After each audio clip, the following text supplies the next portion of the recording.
I get a lot of questions from my clients. What is the difference between Warrior 1 and Warrior 2?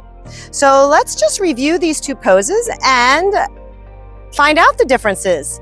Crystal here is in a half kneeling position, and that is going to help her set up for the proper distance between her feet when she rises to Warrior 1. So with a 90-degree bend to both knees, she's going to tuck her back toe under and rise up without moving your feet.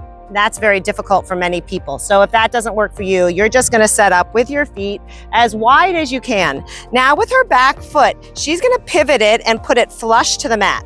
But the back toes are still going to point to the front corner of the mat. Awesome. Now her front heel should be pointing to her back heel if she was on a balance beam.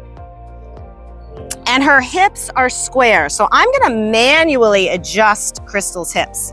Now, if you have tight hips, what's gonna happen is you're gonna look more like that. So we're gonna try to get Crystal's hips as square as they can be. Imagine your hips are in a vise, and your belly button, if it had a flashlight on it, is gonna point straight forward in the same direction your toes are pointing. Let's go ahead and elevate your arms, reach your fingers to the sky, stretch out, and be active through the entire arm. You're reaching up. Awesome. Now, some people here will start shrugging their shoulders up, so we wanna rest the shoulders down. Oh my gosh, did you feel that difference? All right, and last but not least, ideally we want this front knee bent 90 degrees so your quadriceps parallel to the floor. Now this is very difficult, but we do the best we can, and as we get stronger, we'll get our feet farther apart and get our quadricep more parallel to the mat. So let's go ahead and before we break into Warrior 2, just know, if I hadn't already said it, closed hip. So now open hip for Warrior 2. We're gonna send our arms wide and rotate our hips.